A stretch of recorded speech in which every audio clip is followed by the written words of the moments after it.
I'm Gabby's Jules. Blue skies over West London. Jules, club football is back.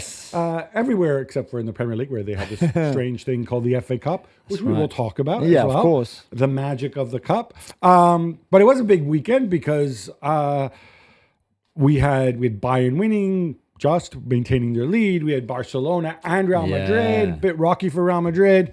And your boys, Paris Saint-Germain. Yeah. Monaco spoiled it for you. Otherwise, just about. You would already be champions. But let's start in Serie A, because huge game between Napoli and Milan. Napoli in a position where when they took the pitch, Inter had won, so they needed to win to stay 3 points back. They race out to a 2-0 lead. I mean, 2 goals in the first 20 minutes, 20-odd minutes? Yeah, first goal after 62 seconds. Milan do not start well. Again. Too much João Felix on the pitch.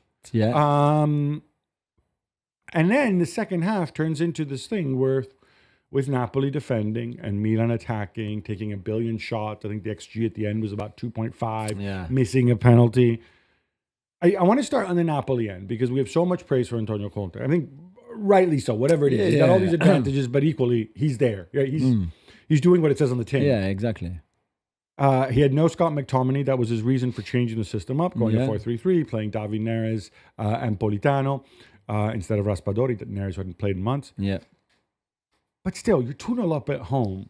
I don't expect you to just kind of give the ball to the opponent and say, I was a bit disappointed. Yeah, I was a bit disappointed. We've seen this before. It's very Conte-esque kind of scenario and the pattern of the game, really. But I was a little bit disappointed because in the end, they won and they were very happy. And you saw Conte's reaction at the end and the players too. It's a big game, especially to respond to Inter. But then you could have played maybe 5 more minutes and they would have got a draw and Milan would have scored because they were pushing and pushing and pushing, and then you would have been really disappointed and frustrated when you could have had more control of the game. And I want to make this clear. It's almost philosophical. Like, I don't have a problem with you defending, playing on the counterattack, if that is your style of play. And with 2-0 up, I can see the logic in it. But if you do it, you have to do it well. So you have to either contain so the opposition only gets bad chances and bad shots. Otherwise, I could argue it doesn't work because, like I said, Milan could have scored a second goal. Definitely. I don't know that they would have necessarily deserved a point for what we saw. Yeah. But I just, and there's so much data and analytics to support this that, you know, if you score a goal, the best thing you can do is try to score a second one, you know, and I think like Conte's there with the players every day. Conte knows best. He's right up there. He's talking about, you know, they're fighting for the title, which funnily enough, when he was winning, when he was top of the league, he was saying, oh no, we can't win the title. And now that he's in second place, you know, it's all Conte motivation. But yeah, that was a little disappointing for me. On the Milan end, wow. So I want to start with the penalty.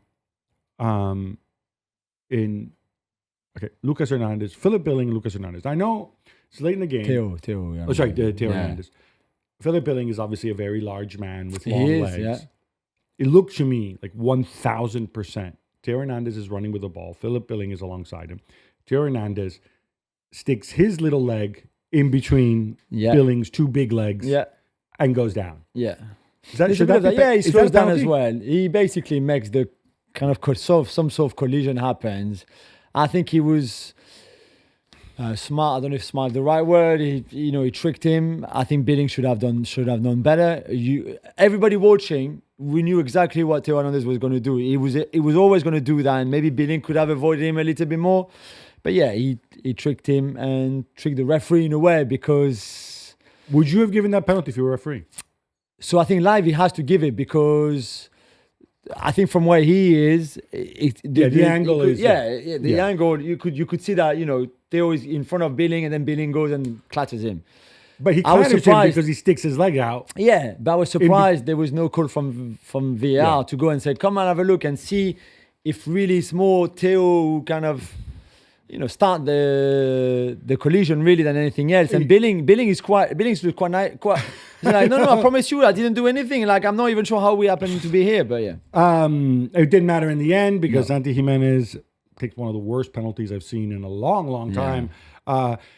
Interestingly, Christian Pulisic, many thought was the designated penalty taker. He had a really poor game. Yeah. He let Jimenez take it. No controversy there, says Conceição. We'll see about that, but more controversy around Milan because this was a big defeat. We're going to break this down further on the Gab and Juls podcast. Jules, before we move to Milan, I just want to talk a little bit more about Napoli. And again, McTominay wasn't there, Yeah. but he's really had a monster season. Yeah. Now, it's funny because you'll get many Manchester United fans, starting with Mark Ogden, Yeah. who, they make the McFred joke and about how rubbish he is. And so therefore Serie A is a joke because McTominay dominates in Serie A. What's your take? Is the truth somewhere in between? I don't know if the truth is somewhere in between. I think if you play on his strength, like Conte and this Napoli team do, I think you get a good version of Scott McTominay, who maybe I think benefited as well from going away from the whole United bubble and pressure, expectations, whatever you want to call it, to go to Napoli, where there's only one game a week. We've said that there's no European competition for now, where he was able to focus on what he had to do in a very structured team, which I think suits him. Maybe he was a better coach than the guys who absolutely had with a really good coach and with really good players around him. I think the fact that he's got Billy Gilmore with him and he's just not on his own over there. There's other players who speak English in that squad. I think that has helped him to settle in and do well. But he was not a bad player. He was a United. He was just, I don't think the way that team played or the chaos around that team and the fact that he was obviously through like United through and through just didn't help him. I think he benefited massively from going away from there. Yeah, I would also add that he was kind of stuck, certainly in the latter years, in that situation where, because at Napoli, he basically plays as an attacking midfielder. Behind the striker, not like a pretty number 10, as a physical number 10, but obviously, technically he's not bad. He runs into the box, he outmuscles sort of smaller defensive midfielders, gets a shot off. The number 10 role at Manchester United belonged to Bruno Fernandes, who is a much, much better player than he is. And so he adapted to playing deeper in midfield, in central midfield. And despite the fact that he's big and strong, that's not what he's good at. That's basically what we're saying. Exactly, absolutely. And so I don't think that's what I mean. If you play on his strength, then you have a good player. So is this an example where maybe if McTominay or the people around him had said, look, this is your position, not where you're playing here, and you can't play this position at United, if he'd moved to, say, a top 8 Premier League team or top 10 Premier League team, he could have written an entirely different career? Maybe, yeah. But I also can understand why you don't want to leave United, especially when he loves the club, yeah. Yeah, when you've been there since such a young age and it's the biggest club in the country and you want to do well. There must be a feeling as well of that, okay, at some point they're going to be good again, United, and you want to be part of that. Imagine being part of a good United team that win things like in the Fergie years. There's nothing better than that. But you really do it as a, I guess you would be doing it as a squad player, right? You wouldn't be doing probably. it because he realizes that maybe when he plays in front of the back four, he realizes, and the team does badly and he gets criticized, he realizes it's not his position. Yeah, absolutely. Even as an 8, in the midfield 3, for example, he's still not his best position either. And he's not good enough that United were going to go and build the team around him. Yeah, completely. And to be fair, there's not many teams where that would suit him and his qualities. Really, certainly not much better than this Napoli side. It's funny because I always wonder how many players kind of fit that mold, kind of fit in that crack where, maybe they're the first reserve off the bench or kind of like the worst player at a big team. Yeah. But elsewhere, they would really dominate. There's a lot of examples like that. I think some players, maybe once they leave later in their career, they kind of have they have a revival or resurgence. Maybe that's what's happening with McTominay. Yeah. Napoli's still well placed. I just on the title race, obviously Inter won. To me, it's what you said earlier. Napoli have a week to prepare for every game. They can be rested. They can run like maniacs when they get on the pitch. And by the way, and to me, that was one of the reasons I thought the second half was disappointing. I said, you've got the energy, you've got the intensity. Milan have a huge game coming up in midweek. Obviously, the Coppa Italia derby semifinal against Inter. Inter have a million games between now and the end of the season. I mean, obviously, it depends how far they go in the Champions League. But they've they got. could, I think they have 8 games in the next 4 weeks, something like that. Yeah. Take advantage of it. Impose yourself. Don't leave yourself where a goalkeeping error, one mistake, Jimenez taking a better penalty, cost you points at home. Yeah, and maybe it was the international break just before, and pretty much every Napoli player, or maybe not all of them, but loads of them went away with the national team, come back. I mean, I suspect Santi Jimenez didn't start for Milan because he was away with Mexico, and it's a long way to come back. Looking ahead to the maybe. I have less of an issue with that. Yeah, but there's still a better team with him than with Tammy Abraham. I think certainly yesterday on the hour that Tammy Abraham Are you okay played, with Pulisic not taking the penalty? I'm okay if it came from him. No, if it came from him, I'm okay. So Conceição explanation, he says, we have 3 penalty takers on the team. Presumably, none of them is called Theo Hernandez at this point, I would hope. I would assume it's Pulisic, Jimenez and Reinders, Oleao, yeah, maybe. Or maybe Reinders, I don't know. They've missed 4 penalties this season, which is a lot. Yeah. And he says, and I always leave it up to the players on the pitch to sort it out between them. So the only one thing I don't like is because Christian Pulisic's leadership has been called into question when he was with the national team. Mm-hmm. Because let's face it, he is more, I'm not going to say he's introverted, but he's more of a lead by example type than rip my shirt off, Hulkamania type. I don't think this shows a lack of personality. If Jimenez is there, he says he wants to take it. Pulisic is having a bad game. Yeah. He says, all right, you're up for it? I trust you. I trust you, my teammate. I empower you. I have no issue with that. But in a sense, that it also shows leadership that if you don't fancy a penalty because you're not feeling great, you're not having a good game, it's just not working for you today, and somebody else wants to take it, and that you give it to him. You know, I think if it comes from Pulisic, I've got no problem with it. I don't think he's shying away from his responsibilities at all, because that's part of the responsibilities. All right, I want to raise an issue here. I put this out on social media, and people said, but it's been the same thing for 3 years. Is it your Kyle Walker rant?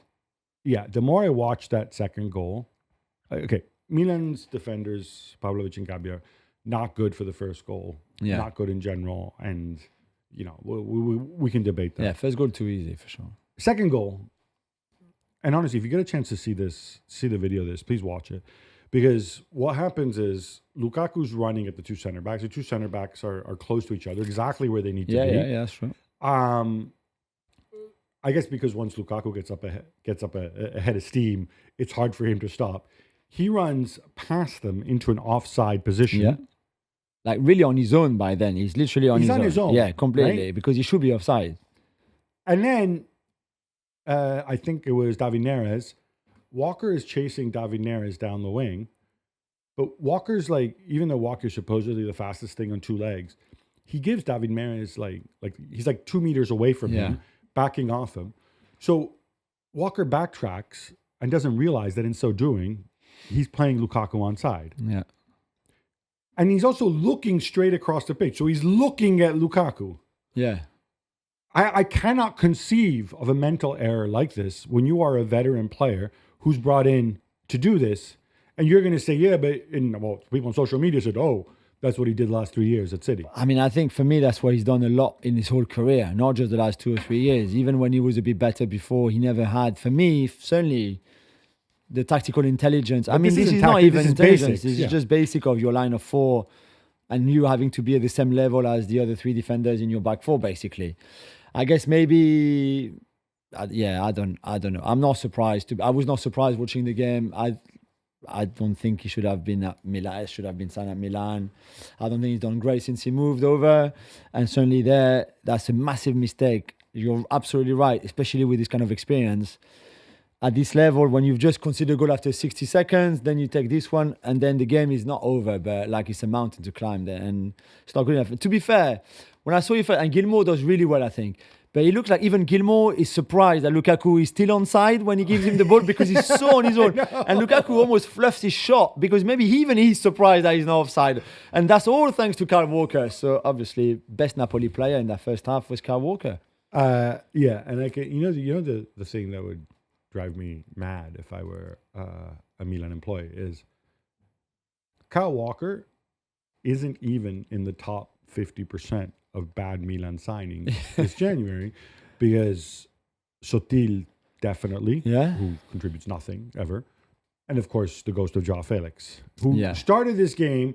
I'm guessing because he's. And this is again. I mean, Leao should start really. Let's be honest. Okay, this is where Sergio Conceição ties in. So I'm going to spend a minute on Sergio Conceição because he addressed Leao, right?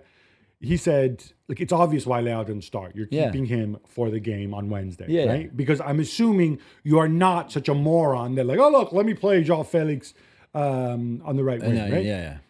And he goes out and he says, well, but Leao was never going to start anyway. And I'm like, that's kind of like saying, like, I have an empty skull. Like, I don't believe you, right? You're either lying or you're stupid, right? It's obvious that you would have started Leao if you didn't have this game on Wednesday. Absolutely. I refuse to believe that you're like, oh yeah, let me play Joao Felix on the left. On the left. He also said something, which again really bugs me. I understand you're fiery, but he went on and on about how he was just like Antonio Conte. Yeah, just like Antonio Conte minus the titles and I suppose with better hair. He said, "By Mr. Intensity and all this stuff," and they asked him, like, "Do you feel that you have the faith or the approval of the Milan hierarchy?" Standard question. Yeah, standard questions after another defeat. And he says, like, "I'm not a child who needs his daddy's approval." Like, I'm like, what are you talking about? I know, but his communication has been dreadful. Really, it is absolutely terrible. And I'm wondering, like, does he talk to the players that way? Because if they do. They must be thinking, what is this freak show? I don't know. I struggle with that. Joao Felix, by the way, 18 passes tried. 22 to an opponent. 18 passes. So he's got 100% passing accuracy in this game. So I'm like, okay, yeah. And then only 1 passes of those 18 in the final third. So basically every pass has been either sideways or maybe forward, but not too far forward because not in the final third or backwards. And 55 minutes, 20 touches, not in the box. It's just not. You played 20 touches in 55 minutes. You played with 10 men, really. And I know Milan were obviously 2 goals down and the second half was the better one from them and he didn't play. He only played 10 minutes of it.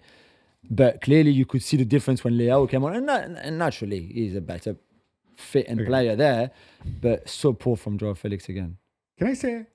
Can I come out and say it? Do not be fooled by Joao Felix just because he looks good in the highlights. Remember we did a quick... Chelsea played a bunch of Muppets in the FA Cup and he had moments of fantastic skill, right? Absolutely. When will people learn that you cannot fix this guy? Or rather, if you want to fix this guy, say, hey, Joao, let me go and fix you. But the only way this works is if you take a massive pay cut, if you come someplace, if you work every day, and I'll be Mr. Miyagi, and you'll wax on and you'll wax off, and you'll actually work, and you'll be humble. And not just because, oh, look, coach who happens to have the same agent and whose kid used to be your roommate decides to bring you in. I mean, come on now. I know. And you know what? He becomes Chelsea's problem at the end of the season. Of course. And for a long time because he's got a long contract. Yeah. Great idea again, that. And a final point on Ibrahimovic. There was a lot of talk because Zlatan disappeared. It reminds me a little bit of, you're too young for this, but in the old Soviet Union, there were these situations where, like, sometimes you wouldn't see the Soviet leader for like months at a time. And they'd be, is he dead? Has he gone away? And then they suddenly reappear. Ibrahimovic suddenly reappeared. Okay. And he said, I had the flu. I had a really bad stomach bug. Right. It has nothing to do with the fact that I came to London to meet prospective clients without the club's chief executive, I might add. Yeah. And then I kind of got big-footed and the club's chief executive went and made his own list, flew to the States, spoke to Jerry Cardinale, who the nominal owner of Milan. And he says, like, and look, I was really sick. I lost a lot of weight. And I'm like, I thought Lion never got the flu and Lion could not get sick. I don't know what was up with him. He's still there. Like, I do think Ibra can contribute in the right role. I don't know the inner workings. And I think if you make mistakes, and mistakes were evidently made in January, then there are consequences. I do think Ibra's disappearance is not a good look for the club. No. Even if he was sick, because, you know what? He's sick, but I presume he can operate a mobile phone. Yeah. But That's Is the whole season on Coppa Italia now? Because the league is like they're 9 points behind fifth place or something like that. It's just so what is it? it's all a on the really cap? heavy. It's a really heavy lift, Yeah. and it's going to have an impact. It's going to have an impact, obviously, on their finances because they're run, unlike many clubs, they're run like a business. Yeah. So they want to turn a small profit every year. Yeah, it's held in the Coppa Italia. So stay tuned for the big derby against Inter.